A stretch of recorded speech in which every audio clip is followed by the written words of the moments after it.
Ito mga katrader po yung sitwasyon po nung daanan dito. Yan. Ayan naman po yung bisita. Kaya talaga hindi po madadaanan pag ganito ang sitwasyon.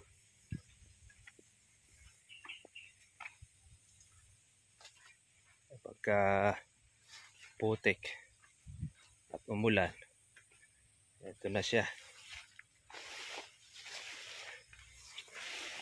Ayan yung ating kalamansi. Hindi rin po natin na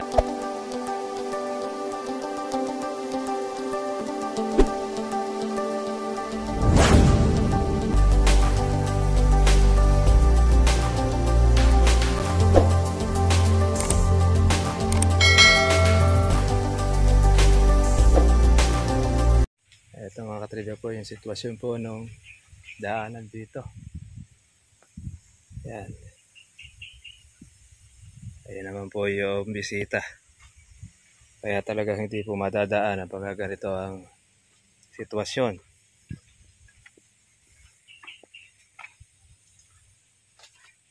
Pagka putik at umulan, ito na siya. Ayan yung ating kalamansi. Hindi rin po natin na i-spray pa ng ating damo.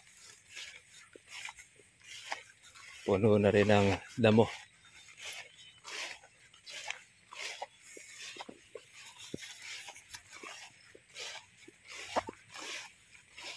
Ayan, nawala na rin yung iba nating kalamansi.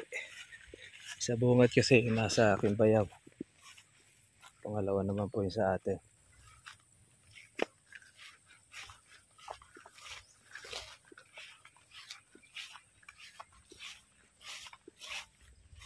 Dinadaanan din kasi ito ng kariton. Kaya meron din siyang putik. Ayan. Wasak din ang daan dito. Nawasak din po ng kalabaw. Ayan, ganawa rin pagtasan dito. Nakatrivia.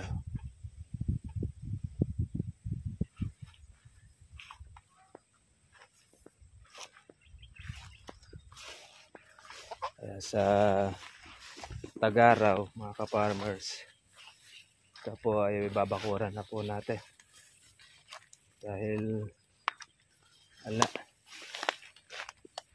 nagawa po siyang daanan. Mas nalulusak po yung daan niya pagka ganitong putik.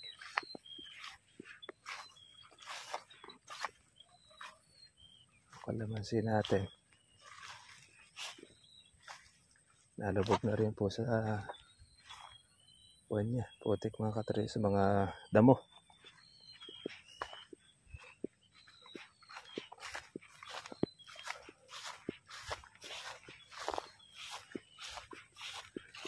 Yung kapitbahay ito, nasuswerte ito dahil nakaka-check po ng presyo, inabutan ng pagtaas yung kalamansi niya. Ayan, lalaki na rin ng bunga. Ating kapitbahay, marami-rami ang kanyang makukuha. Marami rin bulaklak.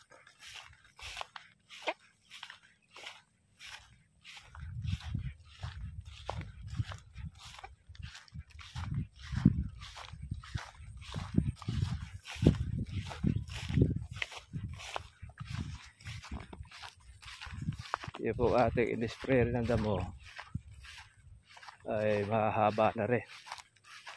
Kaya ulitin muli. Hindi po natin mga farmers nalagyan po ng pataba yung ating kalamansi dahil tutubig. Tag-araw na lang natin po siya pwedeng lagyan.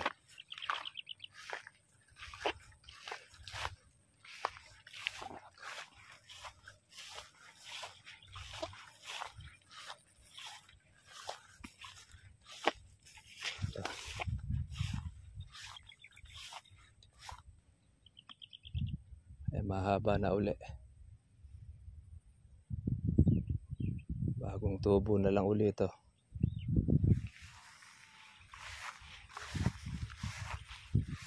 Susunod na lang po natin babawi ito pagka po gumanda na po ang panahon.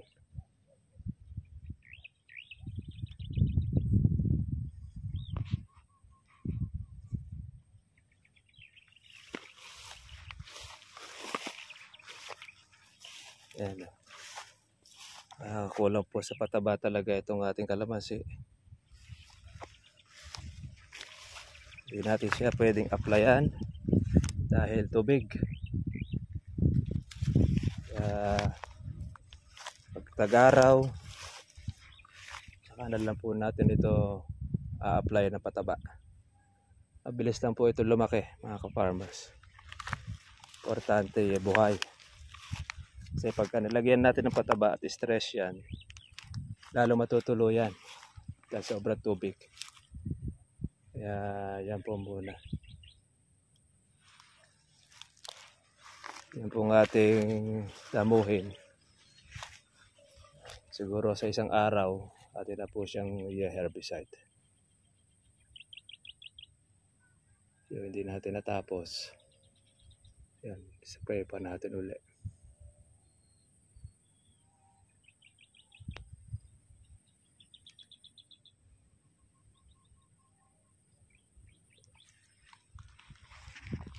Yan po ang isa sa problem po natin. Pag po mahirap po ang daanan at lusak, hindi ka makapasok sa tagulan. Kaya hindi po natin mapirmis po ang pag-aalaga. Pero pag nagawa po yung daan at nalagyan po ng bato, pangako naman po yan ng aming mayor, si Rivera, babatuhan, mas matututukan natin ito, yung ating pag-aalaga ng ating kalamansi.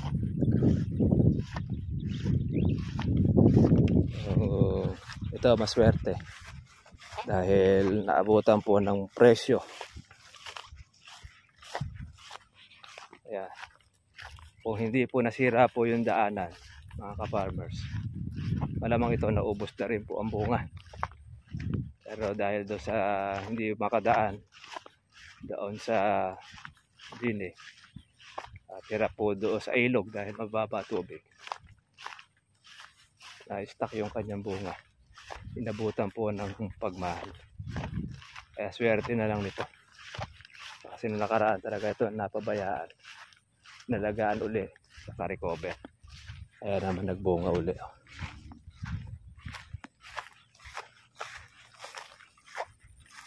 Jackpot din to.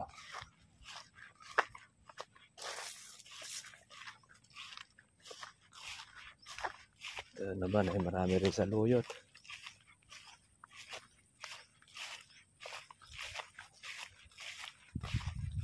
Sa ating kapitbahay.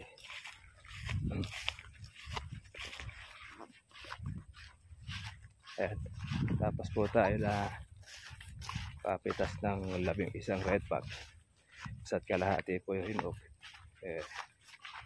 Tumungo na tayo rito sa ating kalamansi na bata para makita natin sitwasyon. So yun, daanan niya putik.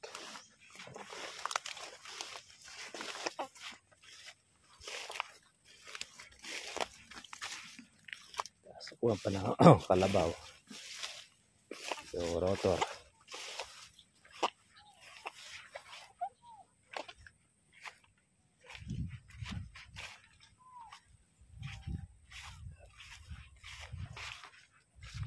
Bihinga pa naman po, mga farmers po, yung kalamansi natin. Okay pa, hindi naman siya natuyo, pero ibang mga namatay, pero hindi naman majority.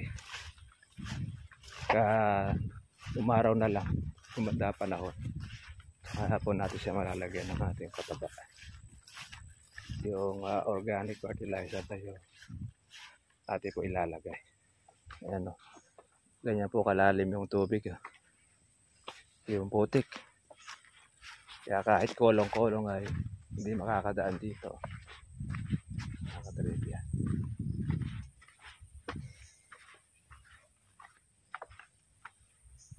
sitwasyon ng daan na ating idinulog sa barangay at bibigyan naman doon po ng pansin ng munisipyo. Kaya nag-abot tayo sa barangay ng resolusyon sa Boliran para makadaan po yung truck ng bato at malagyan po ng panambak ito. Yung kubo naman natin ay hindi pa natin ma-spray. Susunod na lang natin ito asikasuhin.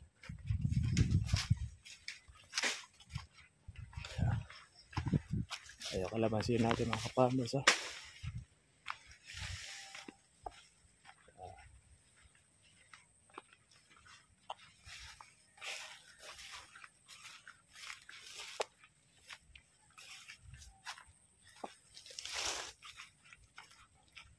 Oh, lusak ang daan Talaga kahit traktora hindi makakadaan. Kaya nga. Sana agad ni kuwan nito ni Mayor, ano? Oo, nakakuha na ng 11. Hindi pa naman.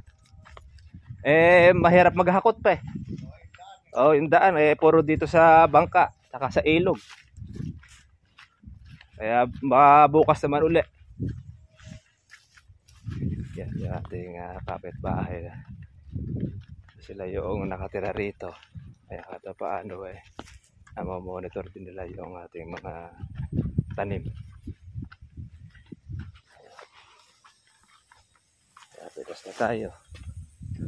Parang ginhawa na rin po ang ating kalamansi.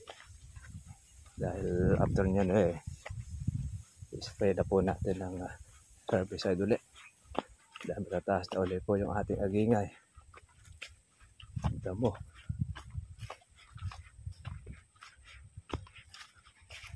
Kaya yun ang isa. Pero kagandahan naman ito. Pag naayos po ang daan. Kaya sigurado. Ang lupa naman dito. Tataasan ng presyo. Kaya kung mura sa ngayon. Pero sa susunod. Mahal na ito.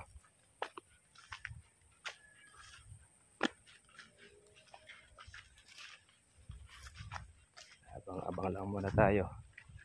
Tinawid lang muna po yung kalamansi. Tapos noon tayo naman.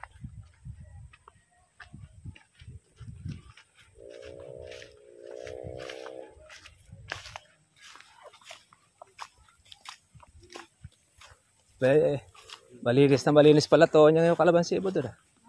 Malinis, oh. Saka yung kalamansi, kitang-kita. Kitang-kita, lalaki na. Kailan ba pipitasin niya? Pinahihinog na yung bunga. Kalamansi nila, malili. Ayaw, kailangan natin ng pag gumanda panahon. Magtuloy-tuloy siya muna yung tag-araw. Hindi natin pa pwede lagyan ng abon at mamamatay. Ganda naman ang siya. Kasi mga pagkagatas pa siya nakita natin.